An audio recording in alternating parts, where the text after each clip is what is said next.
So let me share that really nice piece of work you did here. Let me see, here it is. So one of the things that I've been struggling with, because I'm just slow, is what the heck an actuator is. And he actually put this nice little thing together here. Can you guys see that? Describing what an actuator was.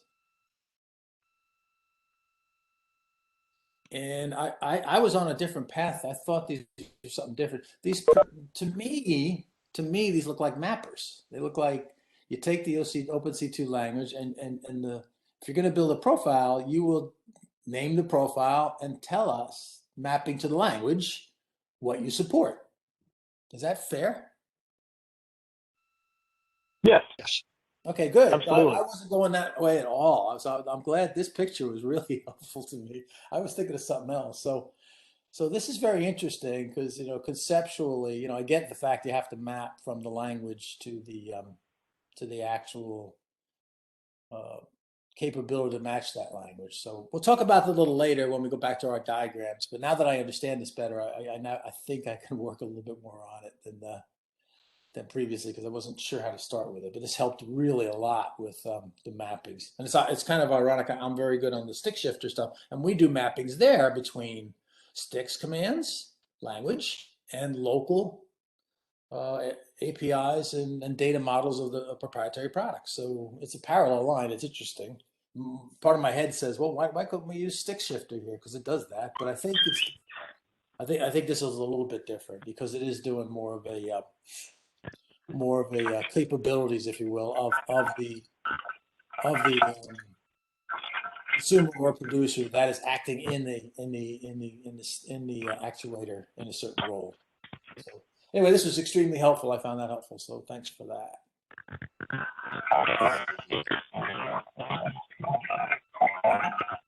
Little noise on the line. Let me now go to our PowerPoint. I just finished it updating it based on David Kemp's input from David Leemeyer's initial input. So what we have done here is we'll start with this picture. Remember our famous picture? And those yellow boxes and the ones that are labels on the lines, which we think are the actions that are being taken between two systems. We're starting to map. We started mapping. We're not complete. We started mapping some of those boxes or labeled lines to OpenC2, and that's what this exercise is. All right, so that's what we're doing. Right, and so the first thing we did here when we looked at the mappings, if I can run, I don't think I can run this side by side. If you take a look at the picture, but I'm not sure I can put the two of them together. Maybe I can. Let me see if I can. Can you see two? You only see one screen though, right? Let me see. We see them both of them.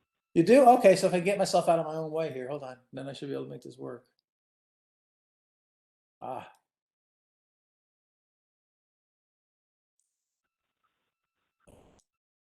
How many handles are there on the screen? There we go. There we go. Can you see those together? Yes. Oh, good. Excellent. Magic. Okay, so you can see we have things like quarantine device and block file. You see we've got them here. I just kind of put them as OCA action for lack of a better term. And then with the help of Dave and Dave, we mapped them over to the equivalent OpenC2 mapping. And my objective here, guys, is once we've agreed that's the right mapping, I'm going to replace our diagram terms and align it with the OpenC2 terms. So we can realign how we're doing this to work right alongside OpenC2. So I just want to make sure I got these right, but we'll just replace these. And we didn't do all of them. There's a few things more we have to do. As you can see, this is a subset of what's over here, but we wanted to just kind of start it to get an idea. So, we found out quarantine is a contain, and block files is deny, perform posture collection, which the PACE guys are going to use as an investigate, which will then drive a whole set of actions. Orchestrate posture collection as a perform, which is great. I didn't know they had those actions in OpenC2, so I learned that. Blacklist URLs that deny, and query devices a query. Okay, so some of these things, as you can see here, could be now I could just turn them into OpenC2 mappings. That's what I intend to do, and we'll cover the other ones. The query responses are query responses. That's pretty straightforward. So we'll cover those later. Yeah. So Russ, Yeah, I was probably a little unclear on that orchestrate piece. Okay. So yeah, there is not a perform action. I was thinking that when you try to do a perform posture collection, Yep. you're telling the orchestrator to start its orchestration process, and that happens within the orchestrator. But then when you say, you know, orchestrate the posture collection, I thought that meant you would go out and do a bunch of individual things. So there's no perform there. But if the posture collection says, you know, grab these attributes and grab those attributes, you know, you'd be getting a couple of queries out of the orchestrator. So there is no OpenC2 perform I didn't think so. action. Okay. So would that be a start? Is there a thing as a start then? Is it to start the orchestrator, or was it a query to the orchestrator just to do Well, this? so so I'm not sure what you mean by perform posture collection as separate from orchestrate posture collection. So what my interpretation was that perform was Okay. a command to the orchestrator to say, start doing what you're going to do. And then once the orchestrator starts running, it does a bunch of individual things. Right. And so, Well, that makes sense. so I'm just going to go back. Yeah. investigate would be a reasonable high level command to say, kick off your posture collection, you know, orchestrator workbook or whatever it is, Okay. playbook. All right. So that may flow, for example, between a SOAR and the posture assessment system. I assume here, this red line, right here. Yeah. And see this one here. If you see the arrow, is supposed to go to the right to the collection system itself. So there were two different ones. One I think was a more of I guess I'd say scripted orchestration to go collect posture and for certain reasons, and then the other one is maybe more of a exception driven ad hoc that would go right over to here to get the data back. But there are two different things. I'll have to go back to the pace, but there's a reason these were here. See, one only went to the assessment system, and the other one went all the way to the collection system. Yeah, one might be a baseline driven, the other one by essentially drilling down in forensic investigation. Yeah. Okay. So I think that's right, Dennis. I think that's why that's here. But let me go back and check because I think I checked these with the pace guys when I was looking at this. But a good question, David, is what's the difference between the two, and then maybe I can reflect it better. All right. And so we will, instead of perform, it would be a query. Is that what we come up with here for this? And then he's gonna start his process of collection. Well, Here. on your view graph, you've got you've got two things going to posture collection. You don't have anything going to assessment. So this right here is this one's going to assessment right here. Right, but on the right side, when you say perform posture collection and orchestrate posture collection, you know, both of those are going to the posture collection system. Let's see, maybe, yeah. So you think I'm probably missing some. That's fair. or change from perform posture assessment, or vice versa. Yeah, this used to say orchestrate, right? Orchestrate posture assessment and then orchestrate posture collection. That's what this should have been. That's just me screwing up. So this should have been orchestrate over here.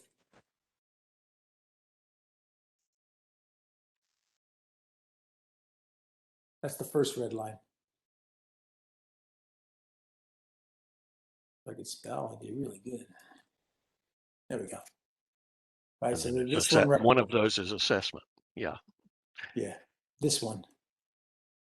And does it make sense to try and map something like, collect posture attributes into an existing OpenC2 command, or define a new one?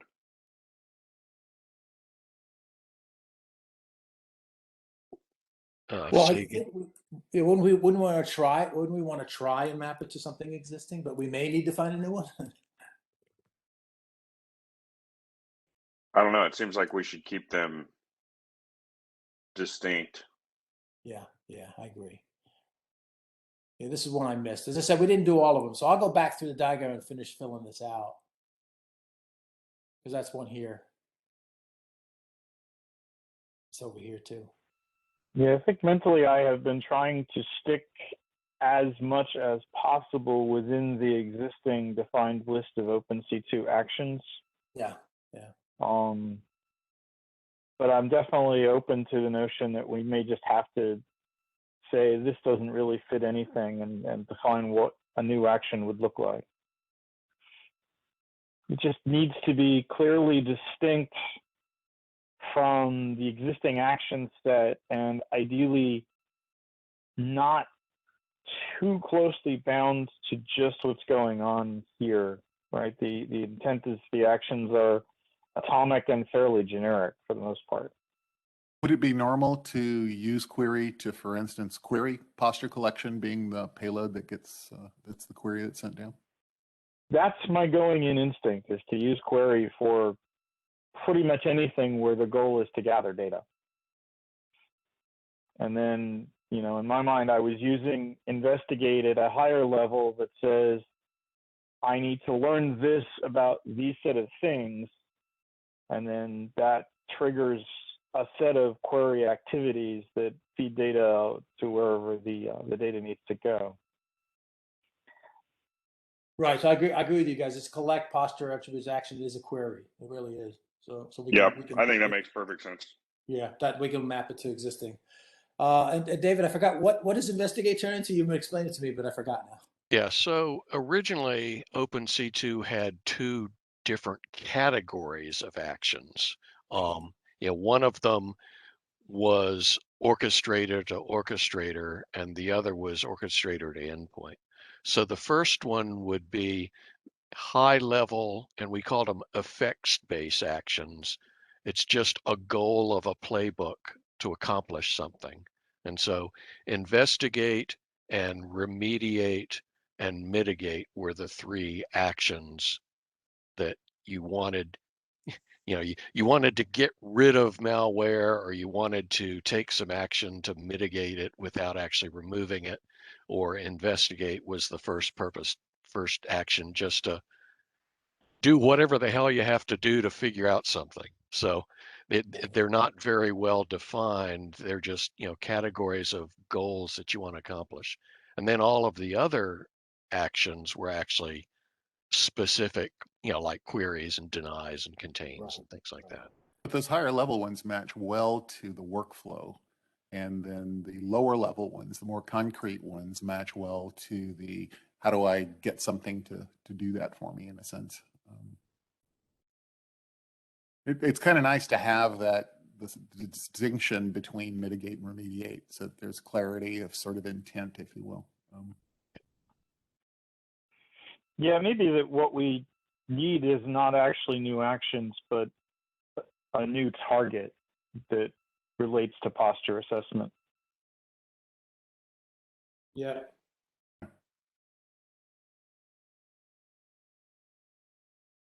I also agree that I think most of the posture assessment will be to drive a series of queries across the environment where you're getting the posture information from. So it's just the orchestration, the more macro, as Dennis said, or the more macro level action here that I'm having a hard time dealing with. You could say trigger a posture assessment for a PCI environment, but that's going to have a different baseline for a bunch of different assets inside the environment as it gets mapped from the high level PCI controls to the low level. What's the evidence that this is true in this environment across operating systems, across assets? So when you do the initiation of the posture assessment, it seems like that's a generic initiation for whatever set of stuff you're talking about, and it doesn't carry with it the argument that says, which posture assessment am I doing? Does that make sense? Like you'd want it to work for Linux or Windows without having to distinguish in the initiate posture assessment sort of command. Yeah, right. That mapped down later. Yeah. Right. Yeah. As a binding to the type, if you will, I guess as a consequence of orchestration. That's one possibility. The other would be, yeah, you would have an investigate Windows systems or do posture assessment on Windows systems or do posture assessment on Linux systems. And so you just have that one the word categories. in there, and then it would have the orchestrator would have separate playbooks for each of those. In both cases, though, you're looking for putting the distinction in the payload of the command rather than yet another command, right? Yes. To keep Right, it that's atomic. right. Yeah. Yep, that's right. Yeah, like Dave said, we make up lots of targets, but we have a finite small list of actions. Got it. And so, yeah, you've got the OpenC2 mapping column there.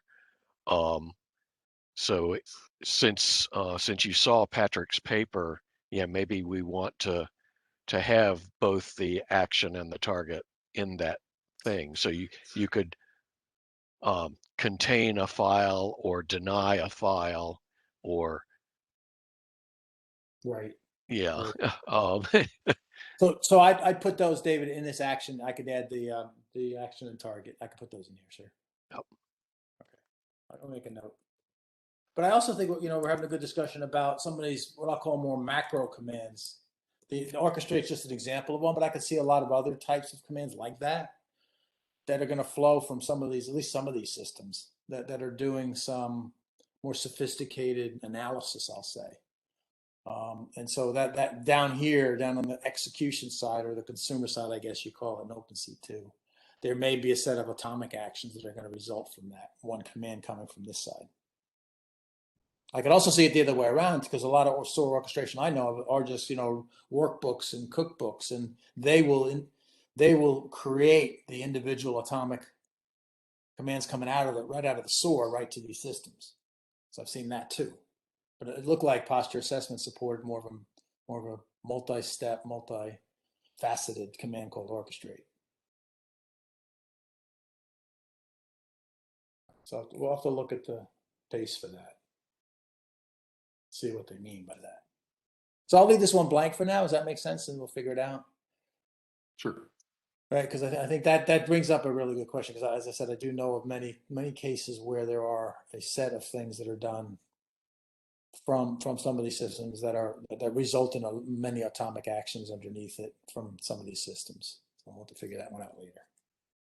Good discussion though.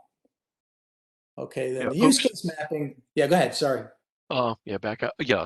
So for the second one, yeah, we were talking about whether we would need a separate verb for the assessment. You could say that the orchestrate posture collection piece, that's a query, but it's on, you know, a whole collection system target rather than just a single device. So you could do a, you know, query of a posture attributes target. Right. Okay. Yeah. So yeah, query posture attributes. And Okay. So that's what this would be.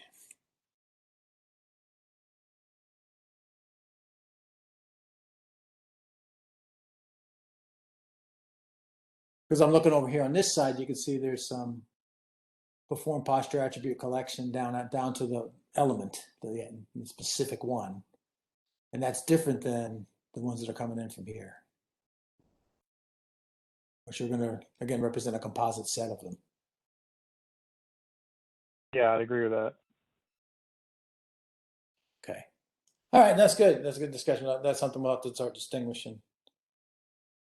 All right, so what I'll try to do in the next meeting, we'll finish the rest of these, whatever's in here, and make sure everything that we have here maps to there. But we just took a select subset to start with, just so we can get a cadence and an understanding of how the OCA actions we have here meet the OpenC2 specification language. So the next chart, David Leemeyer, you had done some extra work. You went through the use case from here, so that was kind of just mapping to the diagram. Here you went into the text of the use cases, which was awesome, and tried to walk through it and find where actions were indicated in the use case, and then you mapped them again back to OpenC2. So and then Dave Kemp, you updated and calibrated what we had up to that point. So these all look fairly, I mean, these map pretty good. This sends an alert to logging tools. I think we talked about this before in OpenC2. There was if I remember right, there's a notional idea of events, but nothing's been done yet. It's one of those things that you were thinking maybe you needed some time, but we haven't got there yet. Is that fair? Yeah, so there in the language specification, we define 3 message types: a request, a response, and a notification. And the challenge we had at the time we were working specification intensively was we did not want notification to collide with security alerts that are already handled by a lot of tools. Okay. So we've been looking for clear cases where you needed a notification that wasn't actually a security alert. So if you look at the SACM architecture internet draft, there is mention in there of notification messages that kind of fit those parameters pretty well. Okay. In this case, reading through that use case, right, the endpoint protection software sends alerts to logging tools. Well, we're now in a kind of red flag language there a little bit. So that may not be a good choice for notification message. That might be a non-OpenC2 interaction entirely. Okay. All right. Yeah, part of that, part of the concern is that you don't want to reinvent the wheel. So when the red flag there to me is logging rather than alerts. So if you're talking about logging, everybody already does logging. You've got syslog protocol. There's no reason to rewrite syslog to use OpenC2. Just use syslog. Well, we do. That's a protocol, but the actual message itself can be relatively proprietary by product sending via syslog. Right, because we end up parsing. From the sim we end up parsing all these different things differently, even though they're all using syslog as the transport. Yeah. I mean, you know, I'm going to standardize on that also. I mean, that's also fair. So that's great, but let's not worry about that right now. We got enough other things to deal with. It's a fair answer. Well, I think the issue there is that you perhaps need better standards for log message content rather than trying to force fit OpenC2. Yeah, that's right. That's fair. That's fair. I think that's fair. Okay, so what I should probably do is leave this blank. Because it's intention, as we at IBM used to say, this space is intentionally left blank. Right. Right. Yeah. Because it just doesn't apply. And I agree with your tone. It says like, no, that's not the domain of what we're doing here. We don't want to get into that. And if you do, then go to the logging guys and deal with it. That's fair. That's fair. So I'll take that out. Yeah, and again, we didn't want to, when you're talking about repositories, we didn't want to step on SQL either. So if you're querying a repo, you don't use OpenC2 to do that. You just use whatever database protocol you're already using. Yep. So yeah, fair enough. Yeah, OpenC2 is more about sending commands to do something more specific than generic database retrieval. Yep. I agree. Okay, so the rest of these map pretty good, I think. So they were pretty clean. Then we had some more use cases here, and these again were as part of the threat intelligence side, right? With the tip staying up to date on all the threats. That's what this one is, updating threats, IOCs and so forth. There's another one updating the threats, right? Same thing here, really. That was the intention of these two. So I may have had this one wrong, David's the deny update that denied us is probably a query. Would you think? No, definitely not. It's not a deny, right? So when I'm sitting on my little system here and it says the email system needs to update its list of what it's looking for in your email, what would that be? Well, so in my mind, the OpenC2 has the deny and allow actions that are, converse of one another, inverse of one another. So if I'm adding something to a filtering system's deny list, I would send it an action that is deny and the thing I want to add to the list. I see. Okay. And right, so the target would be a domain name, an email address, an IP address, something like that. And then if, subsequently down the road, we now conclude that thing is benign, the threat's gone away, you could then send an allow action, which the filter would interpret as, if this is on my list, remove it. So, Gotcha. And this will bring up another case, I think, where I got to put targets and actions, because there's adding the deny to the list. So the next time you scan, it's on that bad list. There's also an action of I need to deny something very specifically right now. So that may be a action target thing we need to define. Yeah, so the timing aspect I don't see particularly fits into it. I mean, by default, the timing of an OpenC2 action is do it right now, unless the time arguments are applied to control when it happens. That's what I was talking about, the latter. Yeah. Yeah. So you could, for example, say, I want to deny this for the next 24 hours and use the available arguments already defined in the language to do exactly that. Okay. But if the goal is, I want this to happen as quickly as possible, you simply send the action target pair with no time attributes, and the actuator's response should be to implement that right now. Gotcha. Okay.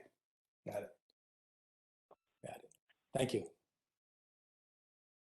All right, and a new blocking policy pushed out. Thank you. And this new scans I guess there's a scan action in OpenC2. That's great. Yes. That's great. That's good. I didn't see that.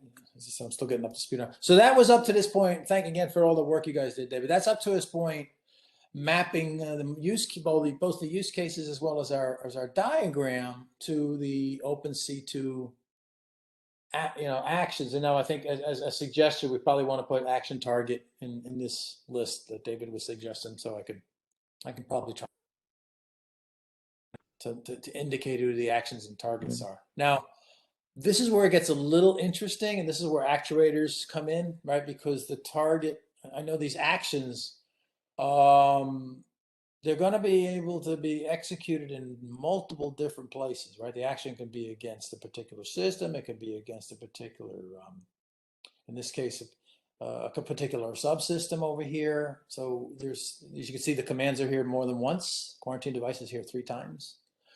So I think that relates to the actuators and the profiles. And from what I understood, what we got to think about now is mapping this nice diagram we have here to which one of these blue boxes has the ability to be an actuator for this malware protection case, I think. They will support different commands, right? This one will support quarantine device, but this one won't. Supports collector posture attributes, but that one won't. So the mapping is where I started having a little bit of trouble understanding how I was going to get between this diagram and laying out how do we lay out the actuators, because there will be, some of these can act in that actuator group, like your SLP example, and and they definitely have different things they do for that scenario. As I said, these deal a lot with posture, and these deal a lot with quarantining, and these deal a lot with other things. So I'm trying to figure that out, and I'll go back to where's that wonderful this thing here. This is where I'm struggling a little bit. So this example, which is awesome, your SLPF, for example, is an actuator profile. Got that. And then here are the types of things that this profile can support. And then as you instantiate, I guess you'd say a consumer, but I guess, you'll declare which part of this profile, the SLPF profile, that you can support. You may only be able to deny this, do the denies and not the allows, for example. Is that fair? Yeah, so there is an action that is querying the actuator, what its capabilities are. Okay. Forget the exact formulation of it, but basically what the OpenC2 response will contain the set of action target pairs that actuator supports. That's helpful. Okay, so that, And that's yeah. That's how a producer understands what an actuator a particular consumer can do for it. Gotcha. Okay, that makes sense. So this one, for example, will come back and tell you that it does the denies and allows, but it doesn't do any starts and stops. Right. Yeah, got it. Okay, so that's how something now. Now, if you go back to our picture, this is where I start struggling a little bit with it. So we've got, I don't know how to organize we've got a whole bunch of commands that some of them are common. We've got a whole bunch of data flows between these things. In this nice example case, you have something called the SLP, this SLPF, stateless packet filter actuator. I'm struggling with what the equivalent is here. I don't think it's the malware detection profile, for example, even though that's the use case. I don't think that's what it would be, but can you guys help me with, if you think about how are we going to map these so that, first of all the different systems map appropriately to what they can do. And second of all, that if I'm trying to do malware, right, the idea here is at a system level, when I'm trying to do malware, somehow I want all the players that can do something with malware to be able to communicate with each other. Mm-hmm. So those are the things, but I'm wrestling with how, actuators got to be a part of this. I'm just trying to figure out how would you suggest we approach this picture to start breaking down the actuators and what goes in those profiles, and then we could subset it to what each of these boxes can do in that profile. So the stateless packet filter was intended to be, a network device, a switch or a router. So that's down in the communication fabric. And the fact that it's stateless means it isn't even a firewall that understands TCP connections. It's just doing based on source address and destination address, it'll either block a packet or let it through. And that was the hello world example of OpenC2. It was the simplest, most basic functionality we could think of. Yep. So it probably wouldn't appear on this diagram because we're not showing packet flows. This is at a higher level than that. Oh, no, completely understand. I'm just trying to corollary it. I need to create a quote unquote SLPF for this, I think, or multiples of that for this. And that's what I'm struggling with. How do I approach it? Yeah, so identifying the logical groups of activities that correspond to a particular function is the way you determine what should be the content of an actuator profile. So for a simple example here, right, in the text use case, the second piece of it, I think it was, there's the thing we were talking about before about sending an update to the email filters. Yes. Right, so I could easily see an email filtering actuator profile. For this posture assessment use case, in all honesty, I'm still wrestling with that problem in the context of the PACE prototyping work that we're trying to do to define what the appropriate actuators are. So okay, you're working at this and it requires some real thought is not surprising.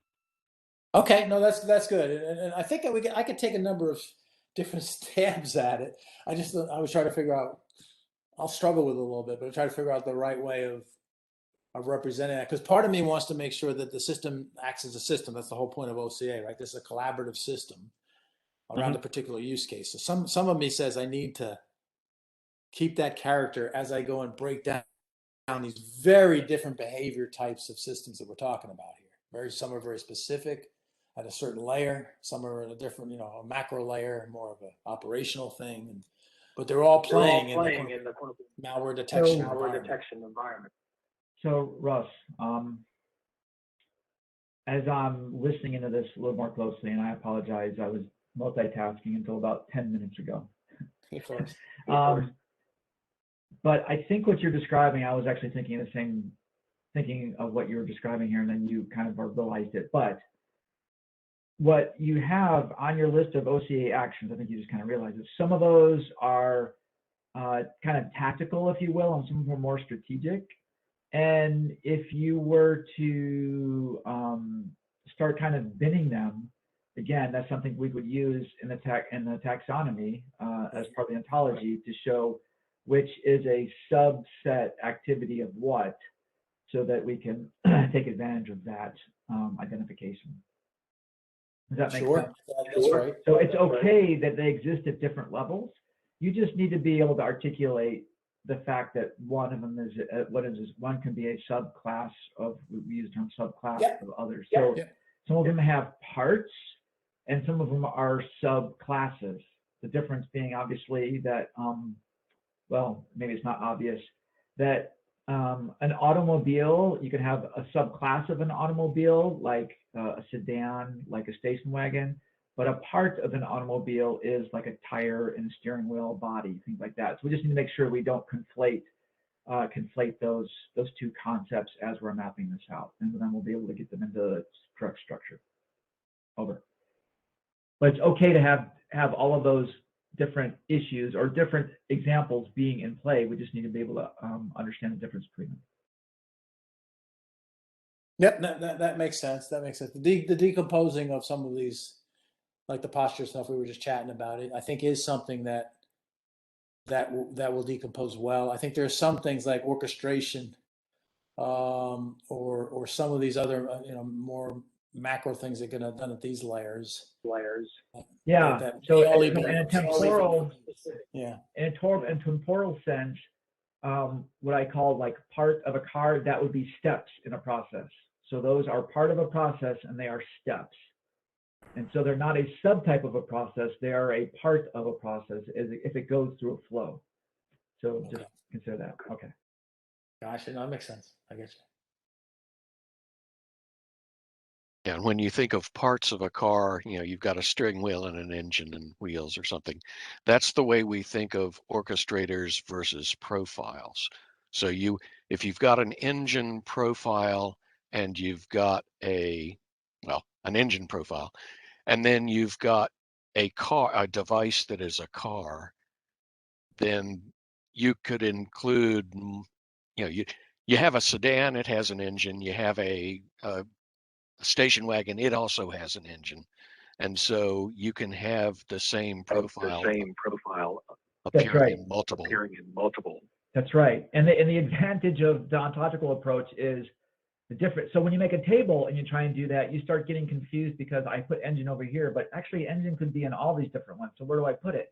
No, if you organize it ontologically, it's okay. You can see this type of car can have an engine and that type of car can have an engine. I don't have to just bin it in one place.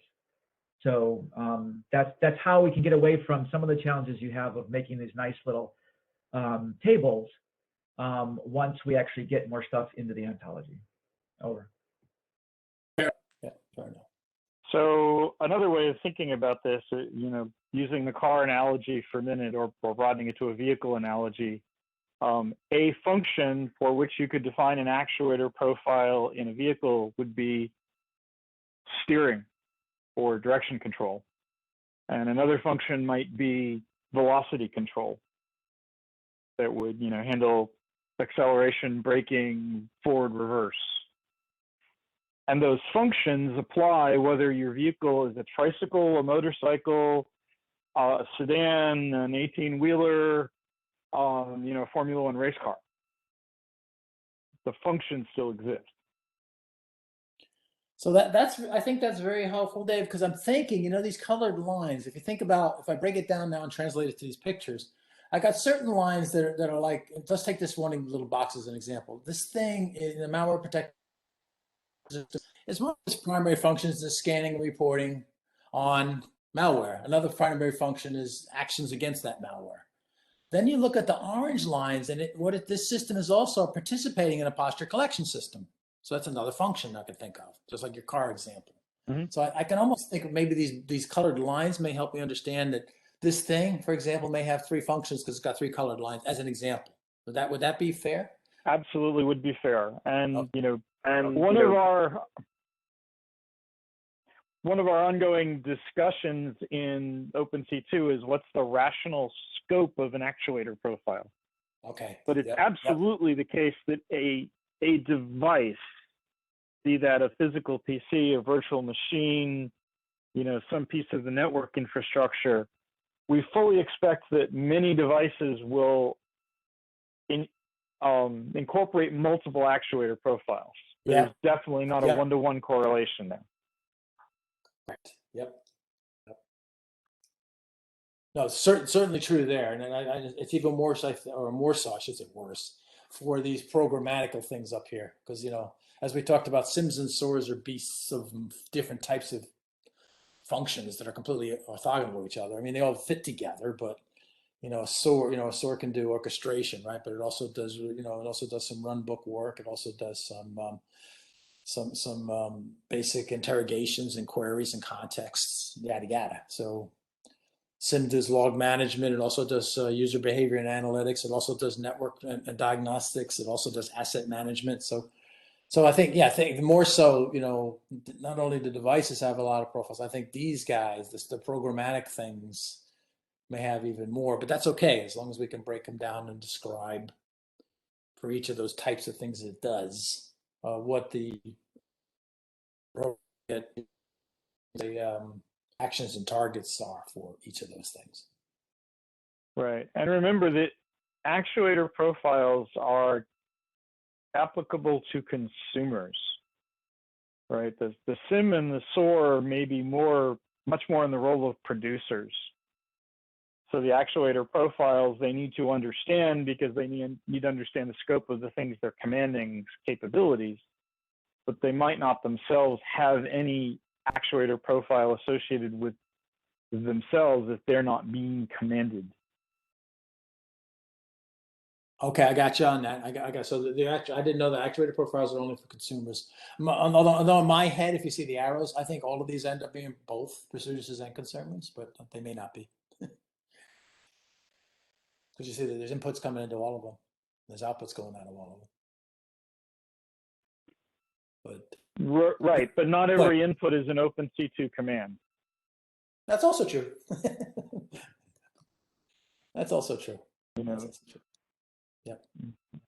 Okay, that's very helpful. Okay, so I think you know, one of the thoughts I had then based on this discussion is I'm going to take a look at the colored lines. I'm going to see if I can kind of lay out, at least rather than the actuator profiles. I think that's too giant a step for me. Is to try and at least put the action target and what it is that we're talking about when we look at some of the capabilities of these boxes, and then we can maybe organize that a little bit better. And I'll need help again, like you guys did last time, to better align it with OpenC2. But I think I can start breaking some of this down to enable us to then figure out some of what's appropriate for each of these.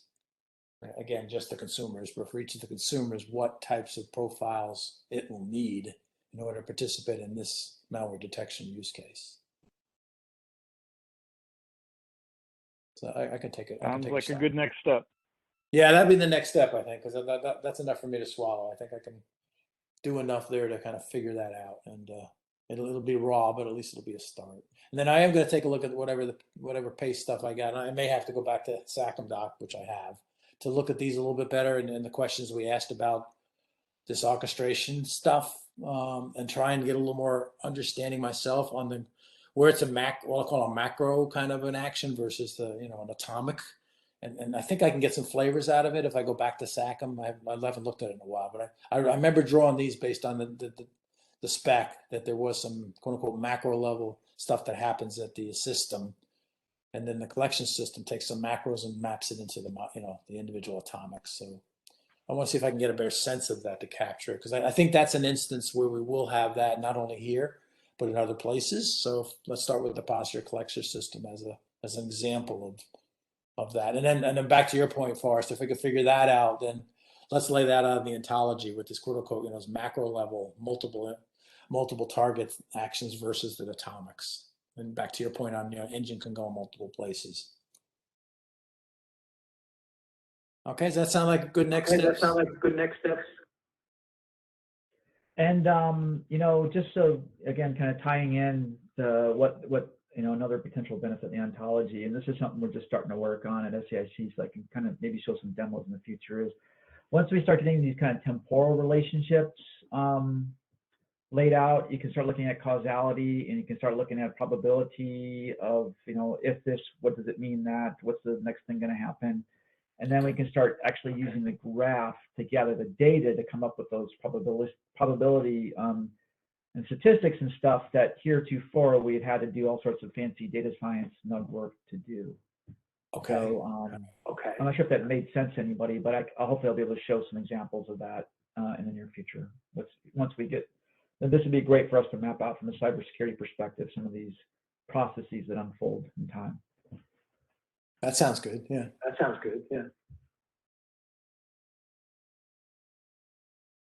Okay, that's kind of all I have today. Any comments, questions, thoughts for next meeting? I mean, I've got a couple of actions I can take to kind of continue the discussion and continue our mapping over to the OpenC2 environment. Any other subjects, topics, or suggestions on other things we should be looking at?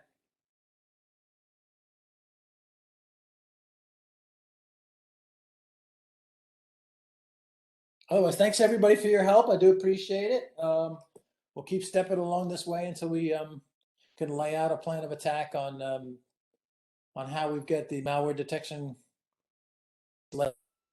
out, so we actually can get down to the command level, which I'm excited about, which then gives us the possibility of actually prototyping something, which I'd love to do. So that's where I want to go. So that's awesome. Thanks again for your help, and thanks for attending our meeting today. Appreciate it. Okay, Good day, thanks. guys. All right. Thanks all. Thank you. Thanks, guys. Thank you. Thank you.